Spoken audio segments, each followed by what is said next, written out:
Hi, and welcome back to You Handled That Perfectly. I'm Kelly. And I'm Carly. We're moms, entrepreneurs, and best friends here to talk about the messy, beautiful, and sometimes chaotic journey that's balancing business, motherhood, and life. Let's get into it. So today's kind of exciting for a myriad of reasons. One being we are starting off a multi part series. Woo, woo, woo. Yeah. The second being this is not at all what we planned to record today. No, actually, we're going to talk about something totally different. And we've had multiple conversations today. Usually we record in the morning and I come over and we're just like, okay, let's go get into it. But today we had some other things we had to attend and then we went out for lunch and this topic just kept coming up. And so we thought Let's do it. this is what we should talk about. That's kind of the whole way this community started too, was just what us moms, like what is on our mind? What are we dealing with? And I feel like we've heard this kind of topic, issue discussion from all areas lately. So it just felt really relevant. So we won't leave you in suspense any longer. This is Survival Mode series. Yeah, and it has to do with the reasons why we as women and as moms are always in survival mode. Yes. So episode 1, feeling dismissed. And I'm going to start by saying we are not trying to jab our Not husbands. at all. This is not like an attack on them. It's honestly just it's not even really their fault that No. this is they're responsible all the times and they may not even know that they're dismissing us in what they're doing, but it's what's happening. And so we're going to say like this isn't an attack. This isn't about you, but we're going to give some tips for women and for your significant others on how best to respond and react to things when you're sharing your feelings. And I think, like most things, we're talking in generalizations. So, A, it doesn't mean that it applies to our husbands. And B, it doesn't mean it applies to your husbands or your significant others. But again, we are talking in the most general terms as we can to try to help our community of women. So, if it applies to you, great. And if not, then that's great. Then good for you. Teach Yeah. us your ways. I'm super happy for you. Please tell us how you do it. It's just their nature to problem solve. So, I know my husband, I will just take this right off the bat.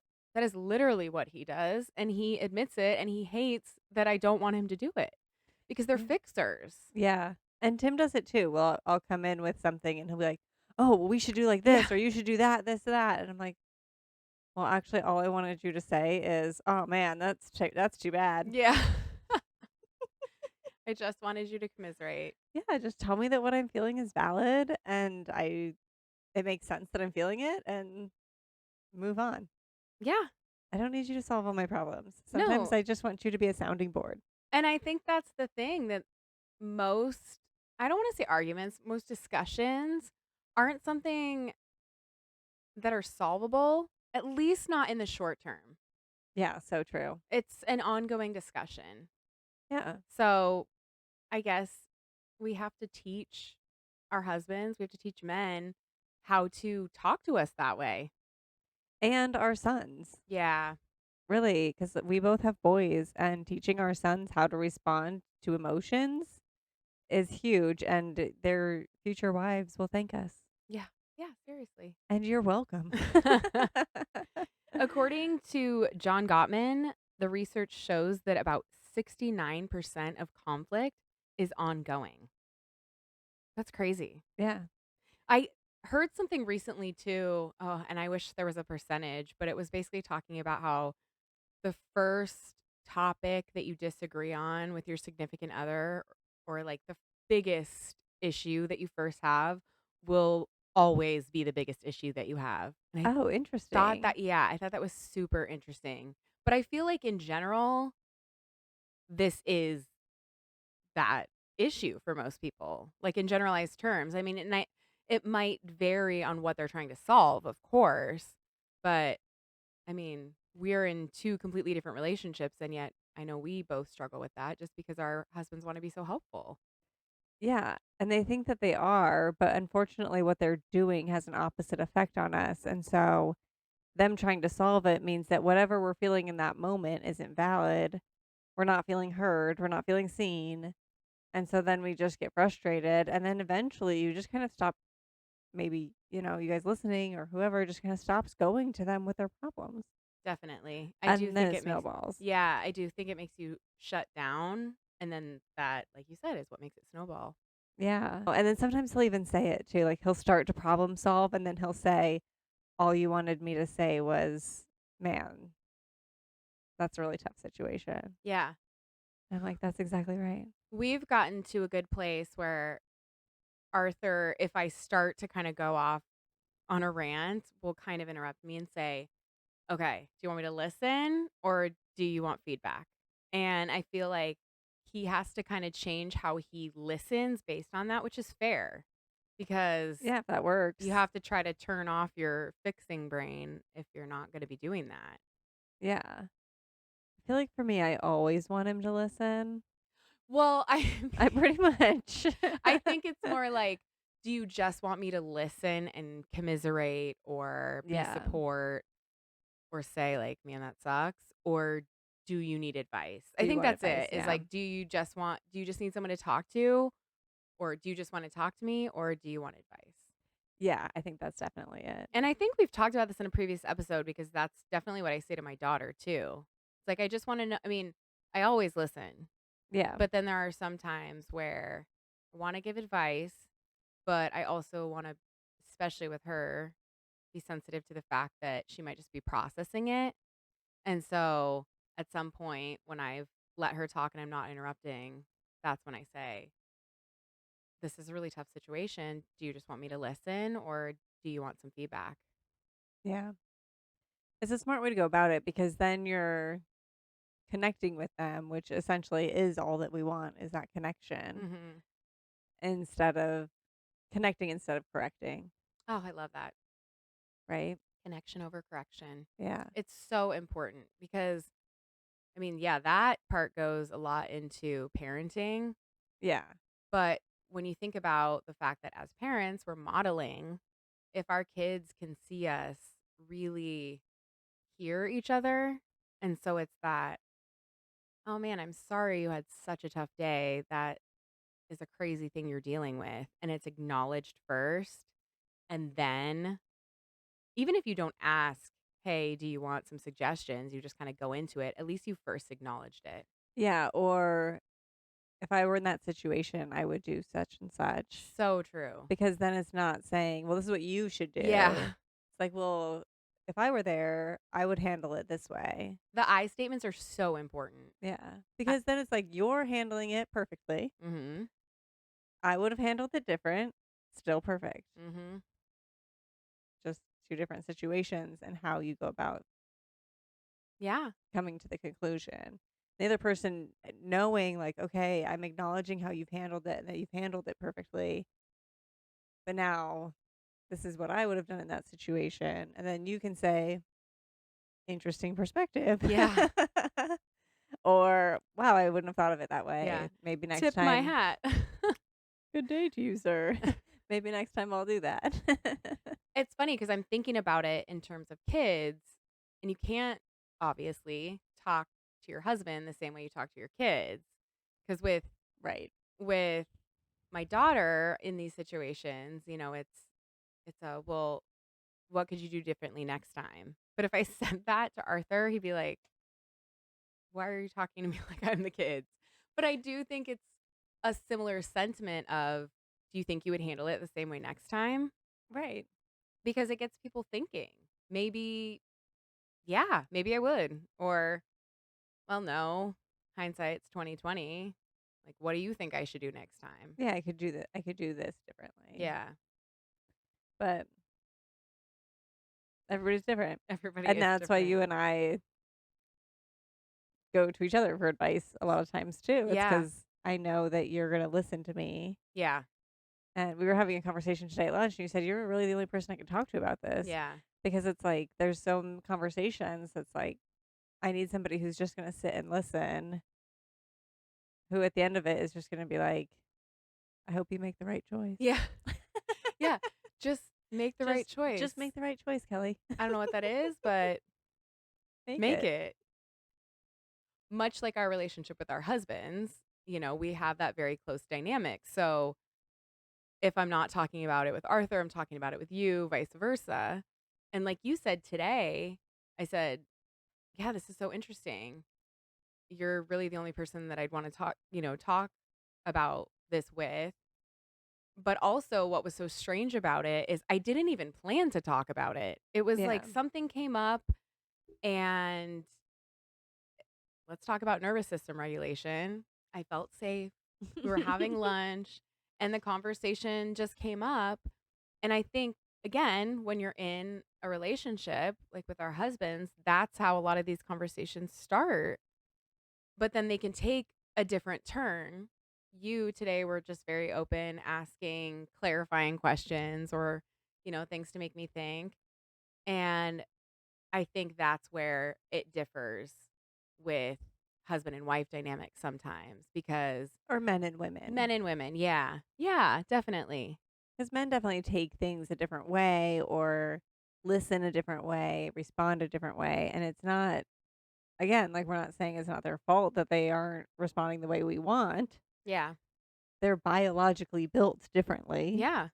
and so their response is going to be different. I mean, that's what Arthur literally does all day long at work. He problem solves and fixes things. Yeah, my husband too. Yeah, and so it's like they come home and we're talking to them and they're like, "Okay, well, "Let's get down to this. How are we gonna yeah. fix it? What are we gonna do?" And you're like, "Whoa, bro. Yeah, I I know." dude, I just wanted you to come in here and be like, 'Man, that sounds rough.'"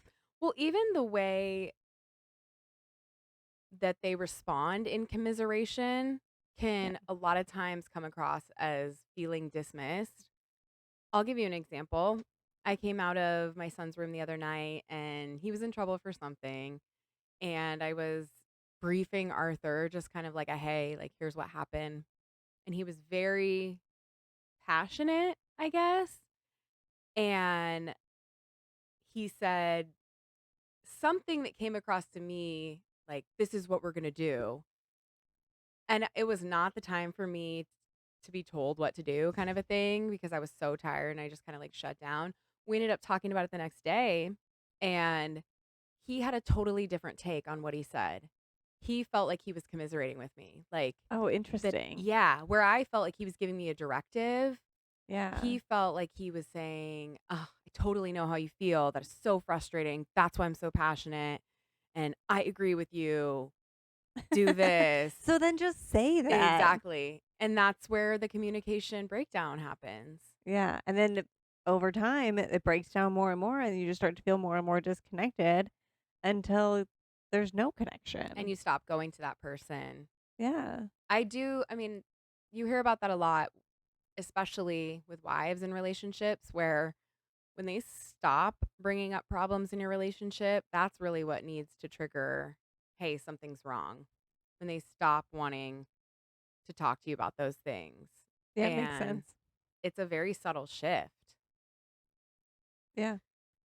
There's other phrases that get said and both ways. I mean, I know that there have been times where I've told my husband or like, "Calm down," or Yeah. "You're overreacting," or "What's Yeah. the big deal?" Yeah. And those kinds of phrases are not helpful. No. They just shut down the other person saying, "Oh, well, clearly what I'm feeling isn't doesn't make sense." And I always try to like tell other people that what they're feeling for a reason Mhm. and that all feelings are valid. It's how you react and respond to them that dictates where things are going to go. But like whatever you're feeling because of something. Yeah. And so maybe you got to figure out why you're feeling it, or maybe you got to figure out how to work through the feelings so that in the future, like, okay, you can recognize this is what I'm feeling. How can I get through it? What can I do? And, phrases like, oh, you're overreacting is like just saying like what you're feeling isn't okay. Not only does it invalidate you, Thank you. but it Yes. makes you feel crazy, and as Yeah. women, that is the worst thing that you can feel. Yeah, we've been told our whole lives we're crazy. Yeah. It's kind of a different form of gaslighting, you know? Yeah. I mean, it's unintentional, but yeah, it's like that. Why are you so upset about this? Why is it such a big deal? It Yeah. seems so innocent, but it's very dismissive. I'll never forget when my daughter was really young, probably 3. She was upset. She was really, really upset. And I was like, "What's wrong? What's wrong?" And she turns to me and she's like, "What's the matter with you?" Oh no. And I was like, "Nothing. Nothing's the matter with me, you know?" But clearly somebody had said that to her Yeah. and she was trying to figure out what was wrong with her. Yeah. And I was like, "Oh my gosh, I will never say that to somebody ever again." Like, I Yeah. don't know that it was me who said it. I don't know where she got it. She was in preschool, like whatever, something. I don't know. Who knows who said it, and even if it was to her or not, Right. who knows? Something she overheard. Yeah, and like it could have just been like, "What's the matter?" Mhm. Which is like, "What's wrong?" You know. But then the way that she just turned to me and said it, I was like, "Oh my gosh, I'll never use that phrase again. There's Mhm. nothing the matter with you. There's nothing wrong with you." But, like, what is bothering you Mhm. is, like, such a different take on it because what's bothering you means it's something from the outside world that's coming in. Yep. There's nothing wrong with But there's you. nothing wrong what's the matter with you means there's something wrong with you going out. Mhm. So, I just always try to be, like, really mindful of, like, man, when she turned and said it to me, I was like, "Wait, is there something wrong with me? There's what's wrong? What is the matter with me?" It does. I think, tying it back to the fact that this is the feeling dismissed one, I think when someone makes you feel like there's something wrong with you, it does. It dismisses all those valid feelings, no matter how Totally. incorrect they may be in terms of your character or your abilities or whatever it is. A Yeah. feeling is a feeling and that's valid, and you want people to acknowledge that. Yeah, that's all that it is. Yeah. That's all you have to do, people. Acknowledge that the feeling is valid and not say there's something wrong with you, you're Yeah. overreacting, you're crazy. And don't gaslight people. No, just they're feeling it for a reason. Yeah. Maybe try to figure out why. Let's talk about a few tips of how to deal with this because I feel like one of our favorite phrases in this kind of a situation, you don't know what to say, just say, "How can I support you? Yeah. How can I help? What can I do? What do you need?" Yeah, what do you need? Yeah. Don't even address the feelings that they're having in terms of like validate them. You don't even need to address the feelings. How would that look? So let's talk about yesterday, for example, Okay. because much like when we talked about what our Monday looked like in one of our previous episodes, and it was just crazy for both of us, and things changed, and we were just going back and forth. As I'm sure all you moms can relate to, that is a lot of how our weeks go. And so yesterday for me, it ended up being hurry up and wait, hurry up and go do something for my kids, start to go do something for myself, then have to do something for my kids. There was a lot of driving, it was volunteering, and then it was an unexpected, taking my daughter to the dentist and all these things. And at the end of the day, I was so frustrated and I was cranky. Like, no, I knew I was cranky. And that is a time where I feel like my crankiness is not something that needs to be validated. Yeah. And it can just be like, I'm so sorry. What can I do? Like, what will make you feel better tonight? Yeah. And recognizing that, okay, you're cranky, you're probably overstimulated, exhausted, tired, whatever, and having a partner who will come in and say, okay, I see that you're tired, exhausted, overwhelmed, and not say, what can I do, but instead say, so tonight I'll tuck the kids in. Oh, I love that. Or, like then you get to accomplish your problem solving nature by problem solving, Yeah. and it's helping without having me then manage, okay, here, can you go do this, that, and the other thing? Instead, it's like, I know that every night the kids take a bath, they you brush and braid our daughter's hair. Like I know Yeah. every night this sequence of things happen. Why don't you rest while I go to give them a bath? Because I can tell that you're tired, overwhelmed, cranky. I love that, and it's sort of like levels if you think about it. Sort of the bare minimum is what can I do? I'm Yeah. here for you. You tell me how I can help. Now, if you know us, we don't want to have to tell you I how don't to want help. no. Like that's more mental load. So, bare minimum in terms of helping, what can I do to support you? Yeah, what on our list would be the most helpful? Yeah. Is there anything that I can take off your plate? That kind of Yeah. a thing. Step up, exactly what you said, and a huge step up. Huge. Like, I will take care of showers and bedtime tonight.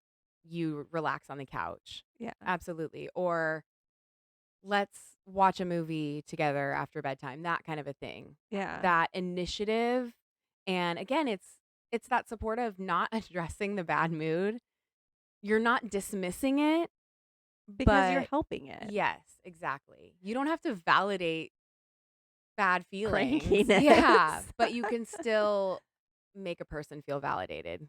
For sure. And it could, or if you're like, okay, I don't want to ask how I can help, but I know that this is our list of to dos tonight. It's like, which one of these things do you want me to do? Yes. Like, Yeah, because I enjoy like reading the books, snuggling in the chair. me too. I even like when my son's in the bath, we play this, like, of course, because sports, but he has all of his toys in the bath, and then I hold the basket and I move the basket around and he tries to shoot them into the basket. Like we do Yeah. these things that I love doing. And so, and the brushing and the braiding of the hair is like when my daughter and I chat. And so there's things that I don't necessarily like to miss, but if he was like, "Hey, what if I gave our son a bath while you brushed and braided our daughter's hair so that way we can keep the night moving a little quicker and you can rest sooner?" That Yeah. would be, or what of these things on this list that we have to do would be the most helpful for me to take off your plate. Yeah, and I think bringing it back to the theme is that when someone offers to help you, when they see you, you're not dismissed. You're not feeling dismissed. You're feeling important. You're feeling seen, and that's all you ever wanted. Yeah, and it fills your cup. Yeah.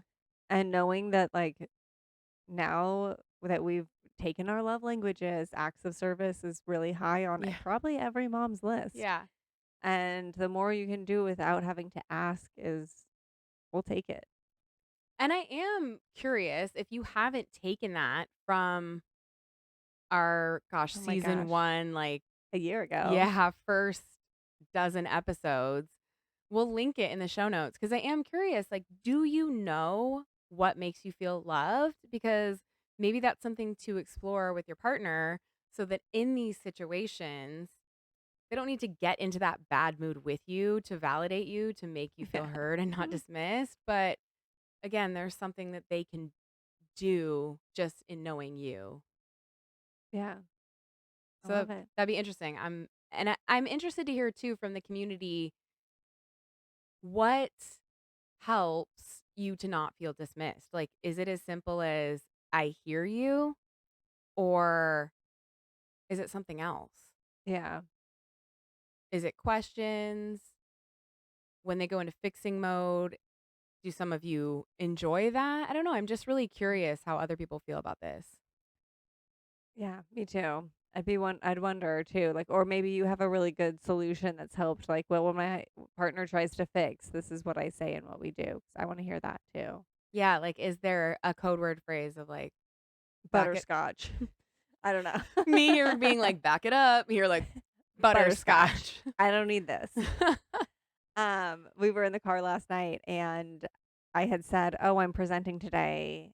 We had a meeting this morning and I was presenting, so there was all this conversation that took off after I said that about, I was like, I should think about what I'm going to talk about. And my husband went into these things I could talk about. And Then it got quiet, and my son said, "You could talk about your fancy children."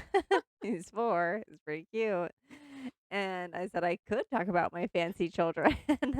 And Already then in problem solving mode. I Love know, it. my son. And then my daughter was throwing out ideas too about how I could talk about her.